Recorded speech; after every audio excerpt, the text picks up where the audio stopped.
Ration card धारी बड़ खबर। जदि आपणकर राशन कार्ड अच्छे आपण भी राशन सामग्री लाभ उठाऊ तेबे एबे आसला राशन कार्ड को नहीं नुआ अलर्ट रद्द हो पारे आपणक राशन कार्ड। एने सरकार तरफ जारी है एक बड़ घोषणा। आसतु संपूर्ण अपडेट जानिबा ता पूर्व वीडियो को लाइक करंतु, सब्सक्राइब करनथिले एबे सब्सक्राइब करी पाखर थिबा घंटी चिन्ह को दबाई दियंतु।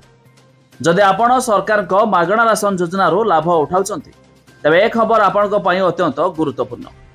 देश में कोटी कोटी लोकंकु कम मूल्य रे किबा मागणा रे राशन जोगाइबा पई सरकार नेशनल फूड सिक्योरिटी एक्ट अर्थात एनएफएसए अधीन रे अनेक योजना चलाउछंती। किंतु एबे सरकार एक कड़ा नियम लागू करिसंती, जाहाकु अणदेखा कले आपणक राशन कार्ड अस्थायी भावे अवरोध होई पारे किबा संपूर्ण रद्द मध्य होई पारे। तेबे प्रति 5 वर्ष रे राशन कार्ड रे केवाईसी कराइबा जरूरी।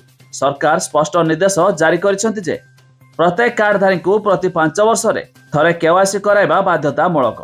तेबे सिस्टम रे थिबा नकली लाभार्थी को चिन्हट करी हटाइबा, प्रकृत आवश्यकता थिबा लोकंक पाखकु योजनार लाभ पहुंचाइबा।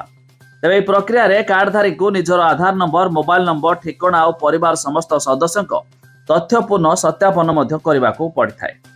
तेबे जदि आपणकर राशन कार्ड अच्छे और आपण एहा मध्य एपर्यंत केवाईसी कराई नांती तेबे तुरंत मध्य एही काम शेष करंतु, नचेत आपणकर मध्य राशन कार्ड होई पारे बातिल और आपण भी सरकार तरफ आसुथिबा मागणा राशन सामग्री लाभ मध्य उठाई पारिबे नाही।